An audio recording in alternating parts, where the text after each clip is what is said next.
गहरा है ना? देखिए, खबरें सिर्फ अलग अलग घटनाएं नहीं होती। जब हम इन्हें एक साथ जोड़कर देखते हैं तो ये किसी देश की पूरी कहानी का एक धागा बन जाती हैं। इससे हमें पता चलता है कि देश असल में किस तरफ बढ़ रहा है।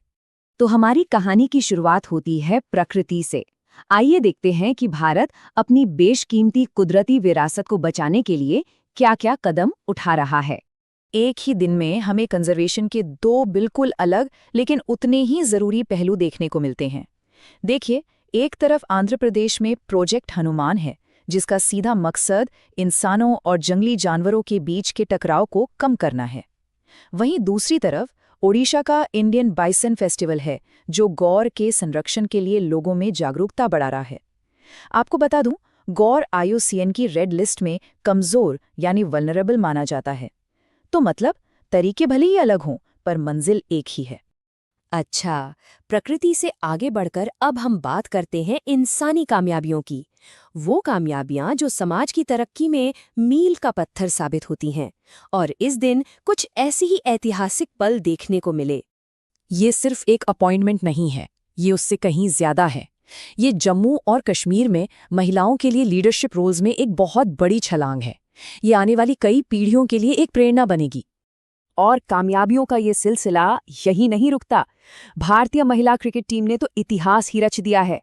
वो दुनिया की पहली महिला क्रिकेट टीम बन गई है जिसे प्रतिष्ठित लॉरियस वर्ल्ड स्पोर्ट्स अवार्ड के लिए नॉमिनेट किया गया है। सच में भारतीय खेल के लिए ये एक बहुत बड़े गर्व का पल है। चलिए, अब देखते हैं कि कैसे भारत की लोकल कहानियां और हेल्थ से जुड़ी उपलब्धियां दुनिया भर में अपनी छाप छोड़ रही हैं। ये एक बहुत ही दिलचस्प कहानी है कि कैसे एक लोकल चीज़ ग्लोबल बन जाती है। असम की ये खास अदरक, जिसे अपनी अनोखी क्वालिटी के लिए जीआई टैग मिला है, अब सीधे लंदन के बाजारों में पहुंच रही है। लेकिन ये जीआई टैग होता क्या है? अगर आसान भाषा में कहूँ तो जीआई टैग एक तरह की गारंटी है कि कोई प्रोडक्ट एक खास जगह से आता है और उसकी अपनी एक खास पहचान है। ये न सिर्फ हमारी लोकल विरासत को बचाता है, बल्कि एक्सपोर्ट को भी काफी बढ़ावा देता है, जैसा हमने अभी-अभी अदरक के केस में देखा। दुनिया के मंच से हेल्थ सेक्टर में एक और बड़ी खबर है। डेनमार्क ने एक बहुत बड़ी कामयाबी हासिल की है। वर्ल्ड हेल्थ ऑर्गेनाइजेशन ने उन्हें मां से बच्चे में एचआईवी और सिफिलिस के ट्रांसमिशन को पूरी तरह से खत्म करने के लिए सर्टिफाई किया है। ये पूरी दुनिया के लिए एक नया स्टैंडर्ड सेट करता है। इन बाहरी कामयाबियों के बाद अब हम दिन के आखिरी और शायद सबसे ज्यादा सोचने वाले मुद्दे पर आते हैं, जो हमें देश के अंदर की एक चुनौती की तरफ ले जाता है। 60 ये नंबर क्या दिखाता है? ग्लोबल माइंड हेल्थ रिपोर्ट 2025 के मुताबिक 18 से 34 साल के युवाओं के मेंटल वेलबींग के मामले में भारत 84 देशों में 60वें नंबर पर है। ये आंकड़ा सच में गंभीर है और एक बहुत ही जरूरी मुद्दे की तरफ हमारा ध्यान खींचता है। तो आज के दिन ने हमें क्या सिखाया? इसने हमें कॉन्जर्वेशन और ग्लोबल पहचान में जीत की कहानी सुनाई। इसने हमें ऐतिहासिक सामाजिक तरक्की की कहानी बताई।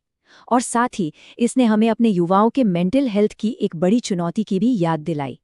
ये एक मिलीजुली लेकिन सच्ची तस्वीर है। और यही सवाल मैं आप सबके लिए छोड़कर जा रही हूँ। आज की इन घटनाओं ने मिलकर एक देश की कहानी बनाई है। कल एक नई कहानी लिखेगा। हमारे साथ जुड़ने के लिए धन्यवाद।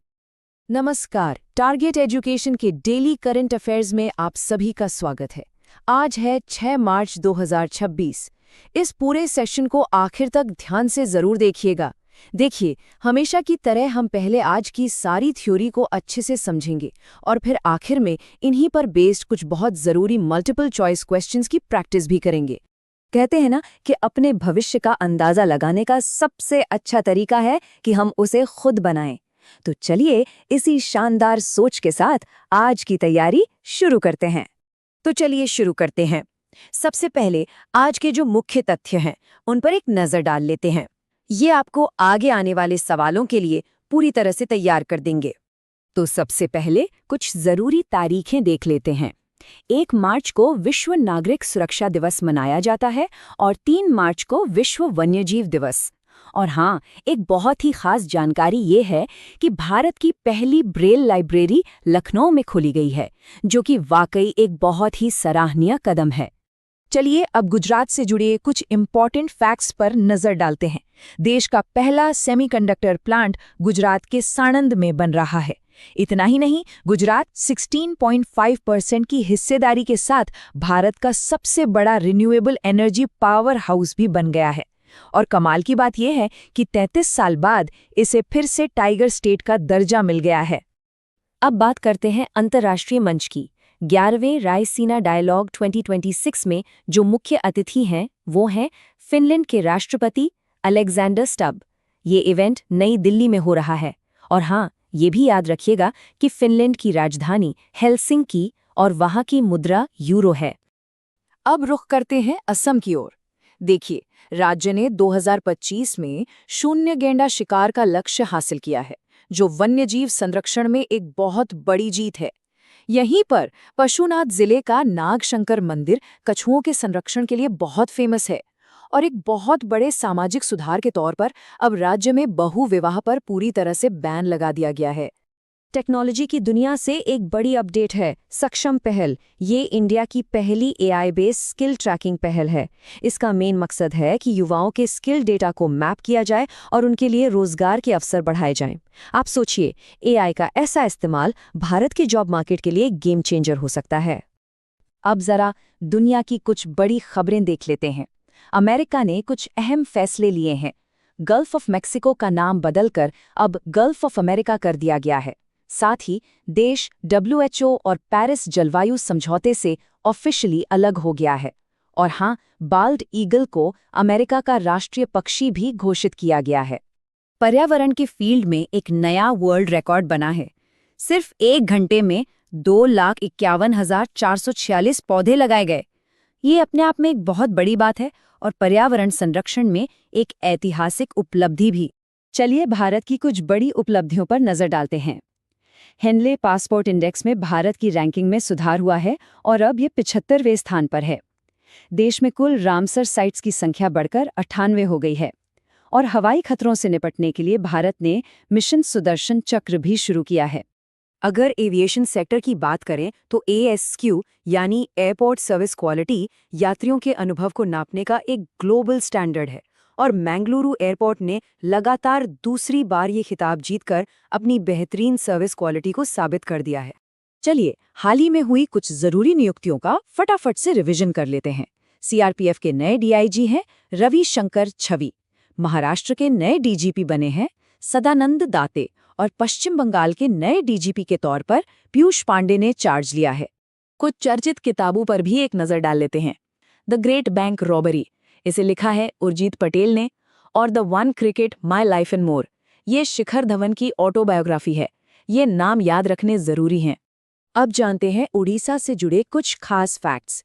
1 अप्रैल को ओडिशा दिवस मनाया जाता है, जिसे उत्कल दिवस भी कहते हैं। चिल्का लेक भारत की सबसे बड़ी खारे पानी की झील है और हेल्थ सेक्टर में एक नई पहल के तहत भारत का पहला क्रोनिक किडनी डिजीज रजिस्टर भी ओडिशा में ही शुरू हुआ है। और अब खेल जगत से एक शानदार खबर। शतरंज में भारत का दबदबा बिल्कुल कायम है। आरव डेंगला देश के 93वें ग्रैंड मास्टर बन गए हैं। ये वाकई में शानदार है। तो ये थे आज के कुछ मुख्य तथ्य। अब वक्त है ये देखने का कि हमें कितना याद रहा। जो कुछ हमने अभी सीखा है, चलिए उसी पर बेस्ड कुछ सवाल जवाब करते हैं। तो तैयार हो जाइए। तो पहला सवाल ये रहा, अंतर्राष्ट्रीय निरस्त्रीकरण और अप्रसार जागरूकता दिवस कब मनाया गया है? थोड़ा सोचिए। और सही जवाब है C, 5 मार्च। सवाल नंबर 2, किस राज्य ने 1000 करोड़ रुपए के इनोवेशन फंड के साथ महत्वाकांक्षी STI नीति 2026-31 का अनावरण किया है? याद करने की कोशिश कीजिए। जी हाँ, इसका सही जवाब है C, गुजरात। अगला सवाल है, 11वें रायसीना डायलॉग 2026 में किस देश के राष्ट्रपति मुख्य अतिथि हैं? और इसका जवाब है B, फिनलैंड। चौथा सवाल, किस राज्य ने GI टैग वाले कार्बी आंगलोंग अदरक की पहली खेप लंदन को भेजी है? और इसका सही उत्तर है C, असम। सवाल नंबर 5, भारत की पहली AI संचालित कौशल जनगणना सक्षम को कहाँ लॉन्च किया गया? बिल्कुल सही, इसका जवाब है D, मुंबई।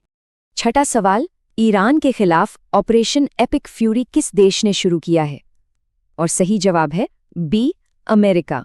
7वां सवाल, हाल ही में 1 घंटे के अंदर 2,51,446 पौधे लगाकर गिनीज वर्ल्ड रिकॉर्ड कहाँ बनाया गया है?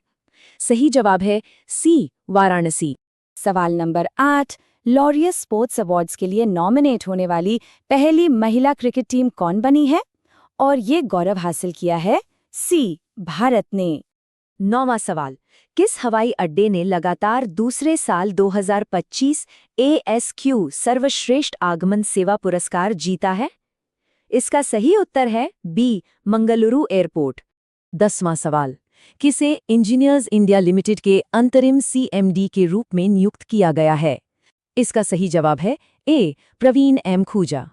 11वां सवाल है, महात्मा एक महान संचारक नाम की किताब किसके द्वारा लिखी गई है? और इसके लेखक हैं सी, धीरज काकड़िया। सवाल नंबर 12, किस राज्य ने हायर एजुकेशन इंस्टीट्यूट्स के लिए गर्मियों से पहले ही हीट वेव मैनेजमेंट SOP लागू कर दिया है? इसका सही जवाब है बी, ओडिशा। और आज का आखिरी सवाल, आरव डेंगला भारत के कौन से नंबर के शतरंज ग्रैंड मास्टर बने हैं? इसका सही जवाब है सी, 93वें। चलिए अब एक रैपिड फायर रिवीजन हो जाए। भारत में कॉफी का सबसे बड़ा उत्पादक राज्य कौन सा है? कर्नाटक। डोल यात्रा त्योहार का आयोजन किस राज्य में किया गया? असम। बहुत बढ़िया। तो बस आज के लिए इतना ही। हर दिन की PDF और ज़रूरी अपडेट्स पाने के लिए स्क्रीन पर जो QR कोड दिख रहे हैं उन्हें स्कैन करके हमारे टेलीग्राम और इंस्टाग्राम चैनलों से ज़रूर जुड़ें। धन्यवाद।